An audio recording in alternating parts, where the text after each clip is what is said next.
Assalamualaikum warahmatullahi wabarakatuh. Apa kabarnya hari ini? Mudah-mudahan selalu dalam keadaan sehat ya.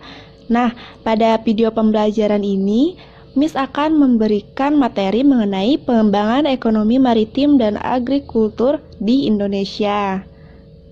Silakan simak ya.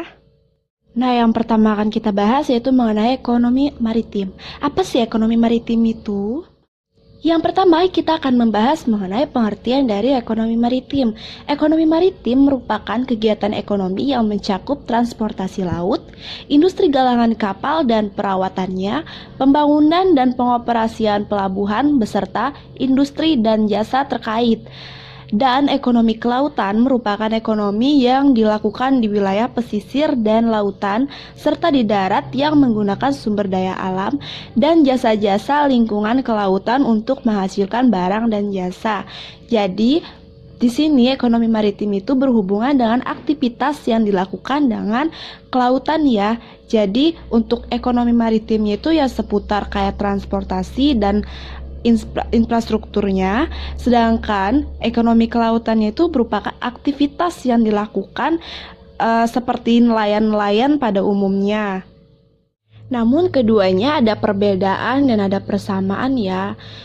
Apa perbedaan dan persamaan ekonomi maritim dengan ekonomi kelautan?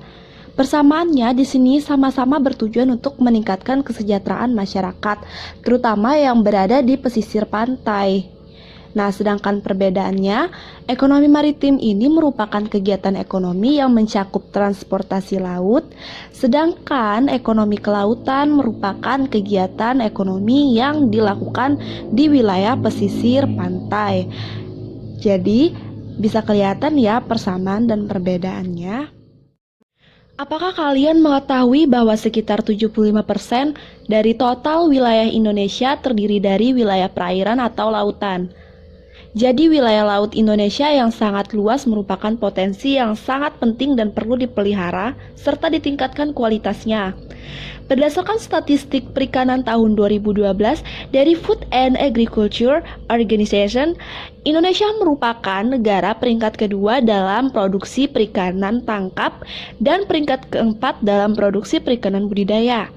Indonesia juga merupakan negara kedua dalam hal banyaknya jumlah kapal yang dimiliki setelah Tiongkok. Tentunya kalian pasti tahu ya, jadi sebagian besar wilayah Indonesia ini adalah wilayah perairan atau lautan. Kondisi ekonomi maritim di Indonesia dapat dilihat dari yang pertama yaitu sektor pelayaran. Meskipun Indonesia merupakan salah satu negara kepulauan terbesar, industri pelayaran Indonesia masih memiliki banyak tantangan untuk dihadapi. Kondisi pelayaran di Indonesia belum maksimal dalam meningkatkan perekonomian negara.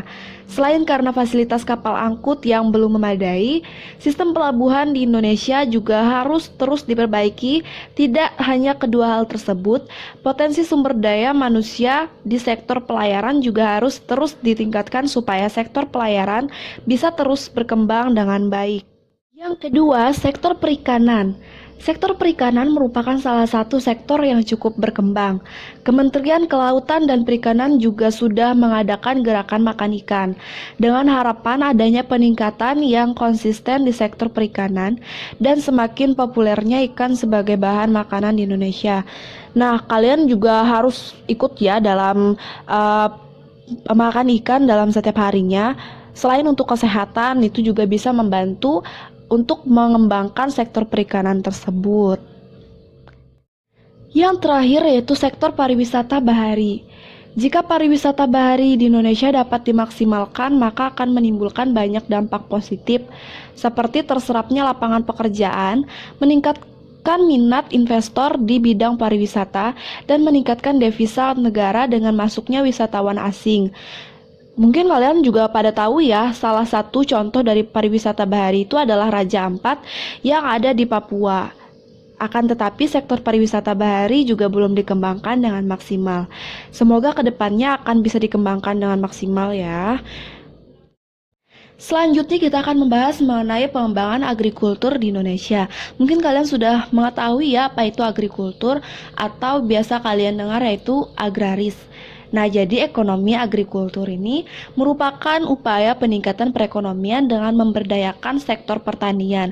Kegiatan pemanfaatan sumber daya hayati yang dilakukan manusia untuk menghasilkan bahan pangan, bahan baku, industri, atau untuk mengelola lingkungan hidup. Kayak misalnya kebutuhan pokok kita yaitu memakan nasi. Nah, nasi itu kan berasal dari padi. Padi itu juga adalah hasil dari kegiatan dari ekonomi agrikultur. Tidak hanya nasi saja ya, tetapi juga ada bahan-bahan makanan yang lainnya, seperti sayur-sayuran dan bahan baku industri yang lainnya yang dihasilkan oleh kegiatan pertanian. Adapun potensi agrikultur di Indonesia termasuk yaitu yang pertama potensi pertanian yang sangat baik, karena kita tahu untuk kesuburan tanah di Indonesia juga sangat baik ya. Nah, yang kedua pembangunan pertanian yang sangat baik. Yang ketiga, kontributor besar dalam pendapatan nasional. Yang keempat, yaitu penyediaan bahan baku industri dan pangan terbesar. Hambatan pengembangan agrikultur di Indonesia. Yang pertama, skala usaha pertanian pada umumnya relatif kecil. Yang kedua, modal terbatas. Yang ketiga, penggunaan teknologi masih sederhana. Yang keempat, sangat dipengaruhi musim seperti yang kalian ketahui bahwa musim di Indonesia itu ada musim penghujan dan musim kemarau. Yang kelima, pada umumnya berusaha dengan tenaga kerja keluarga, di mana kebanyakan orang-orang menganggap petani itu hanya sebuah pekerjaan yang kurang menghasilkan ya, dan banyak dilakukan oleh pekerja yang hanya beberapa keluarga saja. Yang ketujuh, akses terhadap kredit, teknologi, dan pasar rendah. Yang kedelapan, pasar hasil pertanian sebagian besar dikuasai oleh pedagang-pedagang besar, sehingga akan merugikan petani. Yang terakhir yaitu alih fungsi lahan pertanian menjadi lahan non-pertanian. Contohnya, sekarang kita lihat kenapa di perkotaan sangat minim lahan untuk pertanian, karena di sana sudah banyak dibangun gedung-gedung dan toko-toko yang dijadikan sebagai tempat untuk mata pencaharian yang lainnya. Nah, strategi pengembangan agrikultur di Indonesia itu ada beberapa di sini. Yang pertama, eco-farming. Eco-farming merupakan peningkatan sistem budidaya di sektor pertanian yang ramah lingkungan dan terintegrasi dengan kearifan lokal di setiap daerah di Indonesia. Seperti kayak pemanfaatan pupuk-pupuk ya. Jadi kita harus menggunakan pupuk yang memang tidak banyak kandungan kimianya. Yang kedua yaitu distribusi pupuk secara merata. Jadi tidak hanya untuk beberapa kalangan petani saja, tetapi untuk secara menyeluruh ya. Pendistribusian pupuk harus bisa secara merata agar pemupukan dari pertanian itu bisa berjalan dengan baik. Yang terakhir yaitu perbaikan irigasi, di mana pemerintah mengusahakan keterjaminan ketersediaan air untuk pertanian dengan perbaikan atau pengadaan irigasi yang baik. Sehingga apabila terjadi musim kemarau yang panjang, kita masih atau petani-petani masih memiliki stok untuk ketersediaan airnya karena adanya perbaikan irigasi yang dilakukan oleh pemerintah tersebut. Nah, itu tadi penjelasan mengenai materi pengembangan ekonomi maritim dan agrikultur di Indonesia.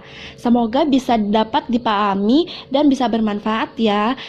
Nah, sampai di sini dulu video pembelajaran dari Miss Lia.